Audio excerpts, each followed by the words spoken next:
Здравствуйте. Hello and welcome to Russian language class. Before moving on, let's have a quick recap of some of the topics that we have learned in the previous lesson.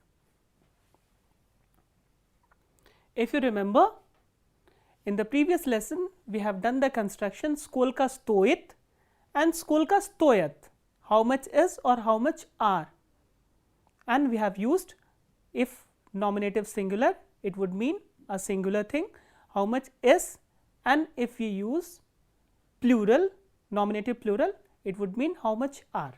For example, I have written here skolka stoit telephone, how much is the telephone or how much does the telephone cost. And to answer this question we use number or an amount with the currencies, either we can use ruble or dollar or rupiah. I have written some numbers here. So, what happens when these numbers are used with ruble, dollar or rupiah? So, let us start with the first one. 21. How do you say 21 in Russian? Dvasat ajin. Dvasat ajin. With ajin we use ruble, dollar and rupiah. Dvasat ajin ruble, dvasat ajin dollar, dvasat ajin rupiah. What about 32? 32. 32 in Russian is 32. 32 rublya, 32 dollara, but 32 rupee. With rupee we use not dva but dve. 32 rupee. Now let us come to the third number, which is 48. 48 in Russian is 48. 48. 48 with ruble will be 48 rublei, 48 dollarov, 48 rupee with e kratke. 93. 93 in Russian is 93. 93 rublya, dollara and rupee with double e. 104. 100 is 100 and 4 is 4. 104 rublya, dollara and rupee. 83. What is 83 in Russian? 83. 83. 83 rublya, dollara and rupee. So, this is how we use the currency and the numbers together to answer the question skolka stoit or skolka stoyat.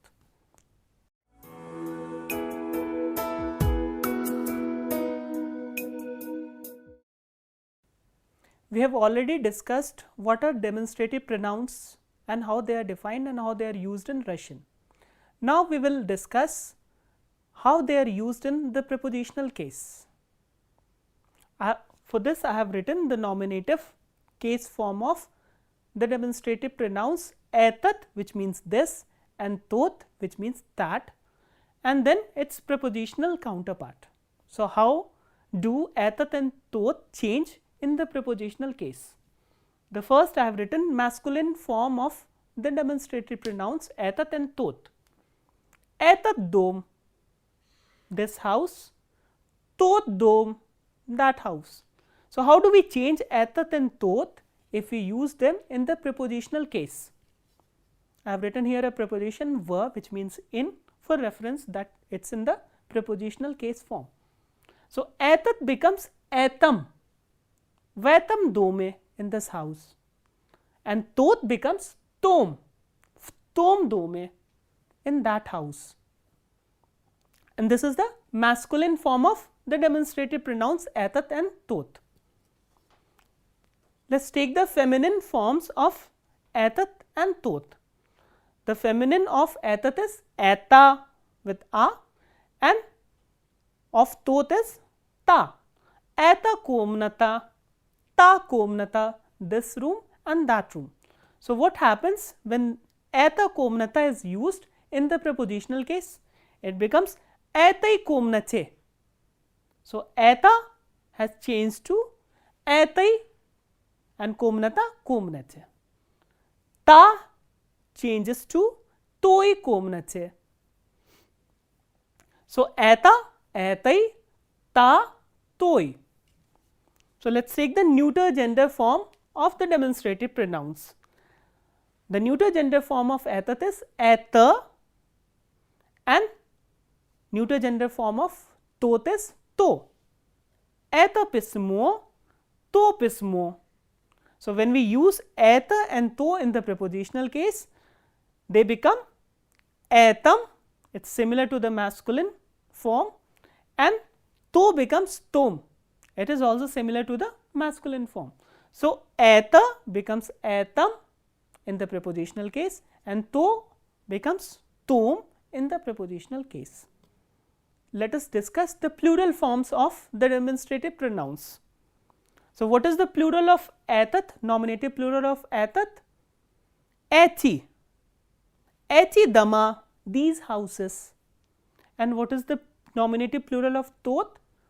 Che, che dama, those houses. So how do we use ethi and che in the prepositional case?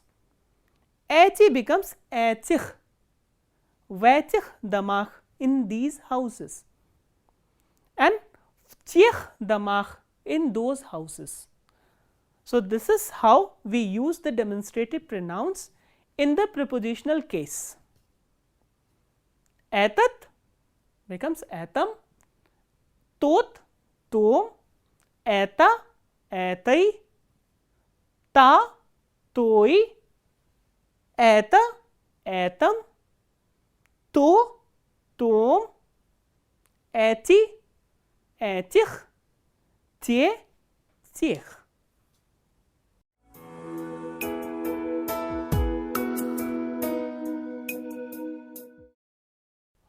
Let us look at some examples where demonstrative pronouns have been used in the prepositional case. I have written some questions here and their answers.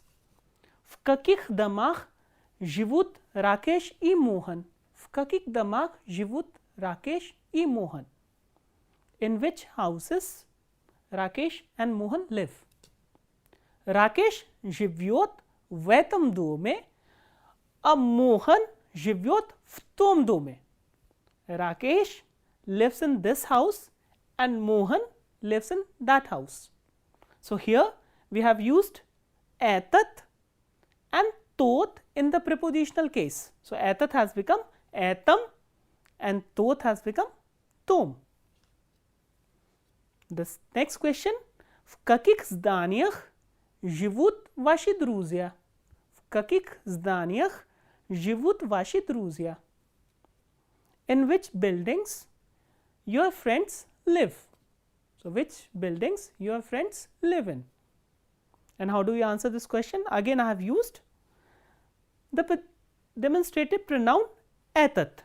Мои друзья живут в этих и тех зданиях. My friends live in these and those buildings. Мои друзья живут в этих и тех зданиях. Здание, as we already know, is building. Этих is the plural of etat and тех is the plural of tot. So here both etat and tot have been used in the plural form.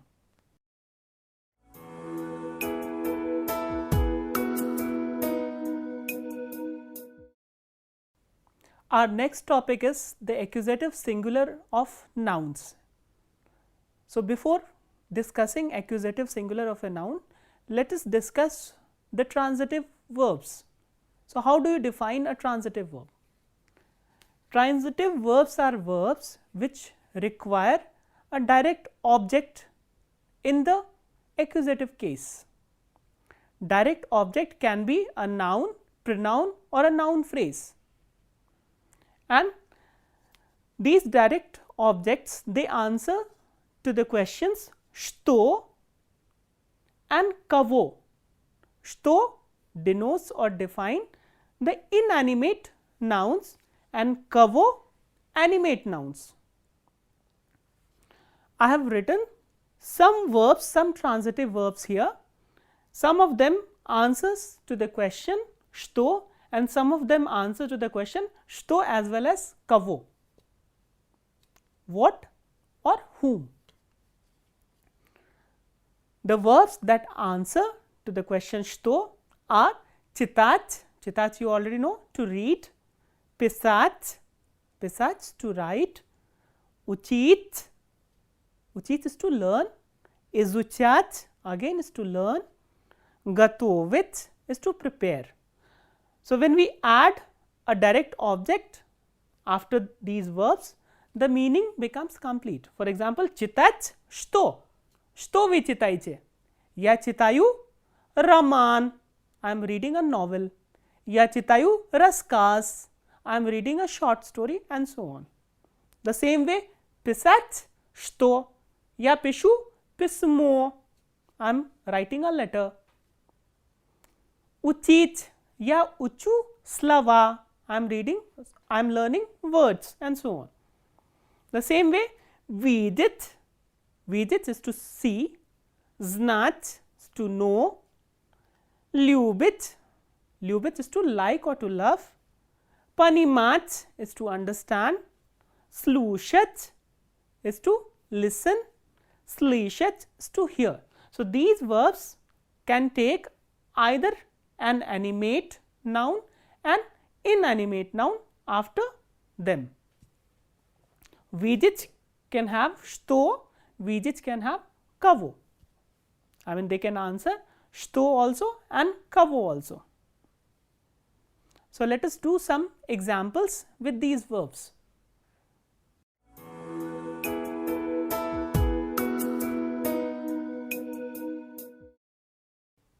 As we have already discussed that accusative case of nouns answer to the question shto and kavo. So, I have written a couple of sentences here. Let us go through them. Shto vichitaiche, shto vichitaiche, shto is what? What are you reading or what do you read? Ya chitayu knigu. So, when we answer shto, we use a noun in the accusative case. So, here I am using kniga, kniga is book, I am reading a book. So, as you can see, kniga has changed to knigu, this a has become u. Next question, kavo vi vidjeli v parke, kavo vi vidjeli v parke, whom did you see in the park or who did you see in the park? V parke ja vidjel brata i sestru, v parke ja vidjel brata i sestru. So, here I am using animate nouns. Why? Because the question is kavo. Kavo denotes an animate noun, brat and sistra. So, here brat has changed to brata. So, we have added a at the end and sistra has become sistru. So, a has been replaced with u. Parke ya vidjel brata is sistru. In the park, I saw brother and sister. So, since we have seen that there are certain changes that we are supposed to make while using the noun in the accusative case. So, in the next part, we will find out those changes.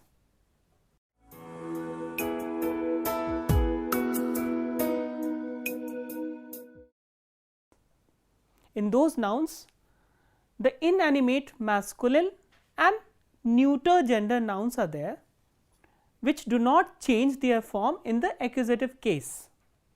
Apart from that, feminine nouns with soft sign ending, they also do not change their forms in the accusative case. So, there are three things: inanimate masculine gender nouns, inanimate neuter gender nouns and feminine nouns with soft sign ending. They do not change their form in the accusative case. For example, shtotam, what is there? Tam, shkaf. Here shkaf, which means cupboard or almirah, is in the nominative case. Shtotam, tam shkaf. Next question, shto ti vidiš, Что ты видишь? What are you seeing? Я вижу шкаф. Видеть, we have already discussed, it's a transitive verb which requires a direct object. So, here we are using shkaf as the direct object which is supposed to be in the form of accusative case. So, here shkaf is in the accusative case. As you can see that nominative case form and the accusative case form are same. So, shkaf, which is a masculine inanimate noun, it has not changed its form. Next sentence, здание находится недалеко. Zdaniya's building, находится, we have done this verb, to be located or to be situated. The building is situated not far, недалеко is not far.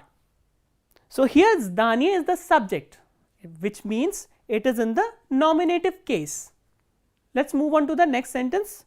Я вижу здание. I am seeing a building.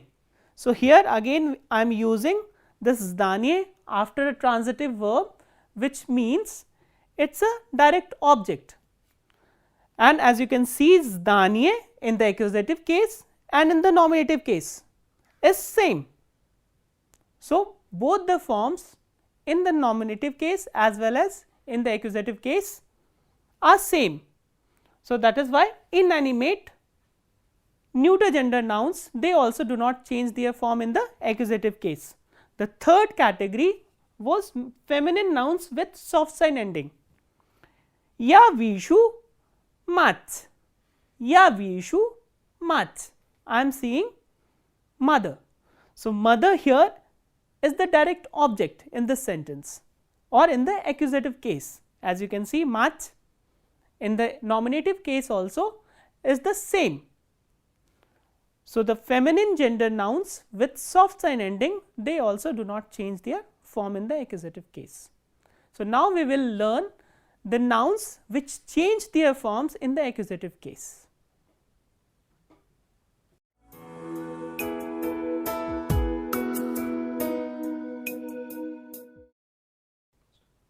Now, let us look at the nouns which change their form in the accusative case. So, there are some masculine and feminine nouns which change their forms when used in the accusative case or as the direct object.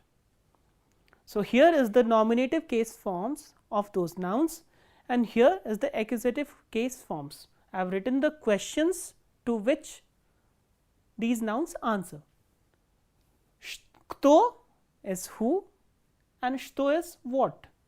Кто becomes кого in the accusative case, and please remember that this г here is pronounced as v. So, instead of pronouncing it as kago, we are pronouncing it as kavo.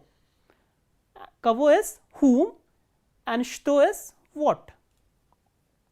So, here drug is a masculine noun, masculine singular noun.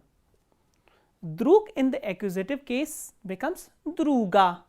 So, what we have done? We have added this vowel a at the end to get its accusative case form.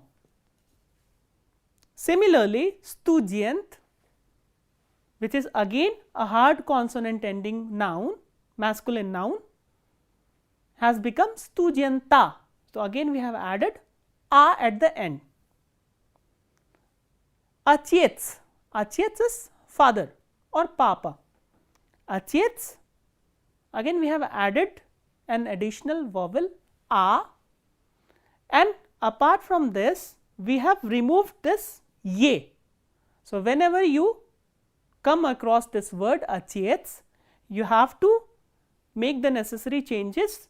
You have to drop this ye and add a to get its accusative case form.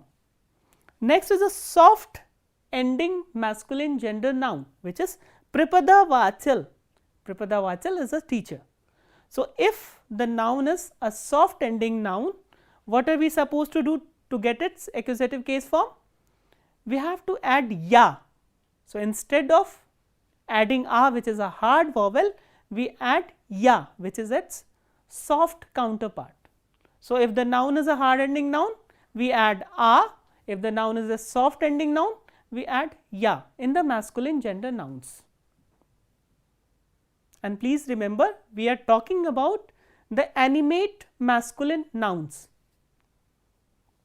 Now, let us discuss the feminine gender nouns which change their forms in the accusative case. The first noun I have written here is Padruga. Padruga is a female friend. So, what changes do we make in the words or in the nouns of feminine gender in the accusative case? This a has been replaced with u. So, Padruga has become Padrugu. Simya. Simya ends with a soft vowel ya.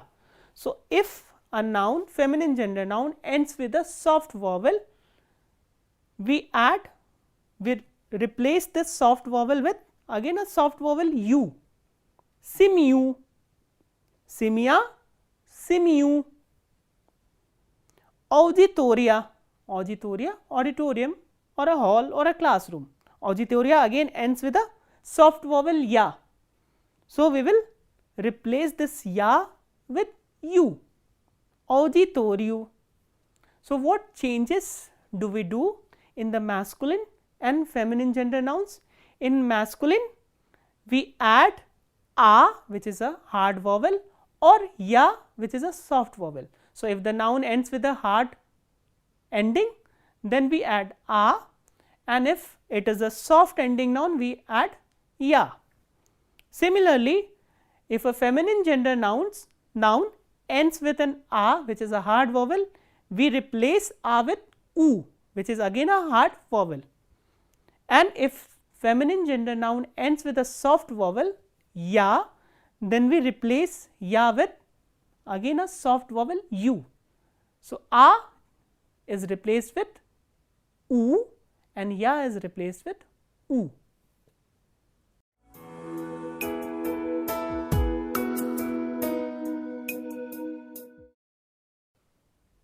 We have already discussed the changes that we are going to make in the nouns in the accusative case. Now, let us look at some examples where the nouns have been used as the direct object in the accusative case. Just go through the first sentence. Я вижу на улице машину и автобус. Я вижу на улице. На улице, on the street. So, I am seeing on the street what? Что? The question is что. So, when the question is что, we use the noun in the accusative case. Машину. So, here machina has become machinu. Why? Because it ends with a, which is a hard vowel. So, when a feminine noun ends with a hard vowel, we change a into u. So, that is why machina has become machinu, and avtobus. Avtobus has not changed. Why? Because inanimate masculine nouns in the accusative case do not change their form. Machinu и автобус. Next sentence. Я хорошо знаю Бориса и Нину. Я хорошо знаю Бориса и Нину. I know Boris and Nina well. So, here Boris has become Borisa and Nina has become Ninu, and the question to which this is the answer is Kavo. So, when the question is Kavo, we use animate nouns. So, Boris is a masculine name, Russian name, and Nina is a feminine name. So, Boris has become Borisa and Nina has become Ninu, a, u, and with masculine nouns we add a if it ends with a hard consonant. Next sentence. Преподаватель спрашивает студента и студентку. The teacher is asking the student, a male student and a female student. So, here student ends with a hard consonant, that is why we have added a to get its accusative case form, and studentka ends with a, that is why a has been replaced with u. So studenta и студентку. Again the question is кого? Next sentence. Я давно не видел мать и отца. Я давно не видел мать и отца. What is давно? Давно is since long. So I have not seen mother and father since long. So here mach has not changed its form. Why? Because I have already explained that all the feminine nouns with soft sign ending, they do not change their form in the accusative case. And achets has become atsa. So achets ends with the hard consonants, that is why an a is added at the end and ye has been dropped. So this you need to remember. And again the question is kavo, that is why we have used animate nouns. The next sentence, studenti slušajut lekciju. Studenti slušajut lekciju. Students are listening to the lecture. So here lekcija, which ends with ya, which is a soft vowel. How have we changed lekcija in the accusative case? Ya has been replaced with u. So studenti slušajut lekciju. So here the question is što, that is why we have used or inanimate noun. So that is all about the accusative singular of nouns. So we will move on to our next topic.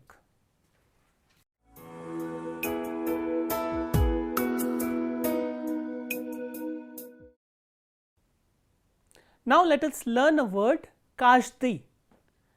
Kashti, as you can see, has an adjective ending I and I kratke, and it means each or every.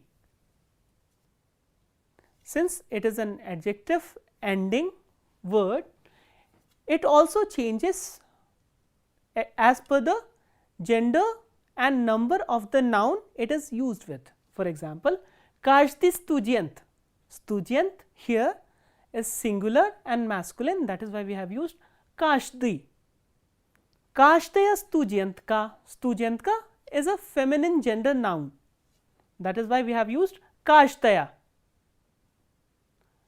Kashtaya zdanie, every building. Zdanie is building. Here zdanie is a neuter gender noun, that is why we have used kashtaya with o and ye. Now the fourth form is plural. Kashtiye minuti. Minuta is minute. Minuti, minutes. Every minute. Apart from the meanings each or every, kashti sometimes also denotes everybody or everyone. For example, I have written a sentence here, kashti znayat abaitam. So everyone knows about this. So here in this sentence, it does not mean each and every, but it means everyone or everybody. Everybody knows about this. So this is about this word kashti. With this topic, we conclude our lesson. So what all we have learned in this lesson? We have learned the demonstrative pronouns in the prepositional case and the accusative singular of nouns and the word kashti. So we will meet in the next lesson. Till then, spasiba and dasvidanya.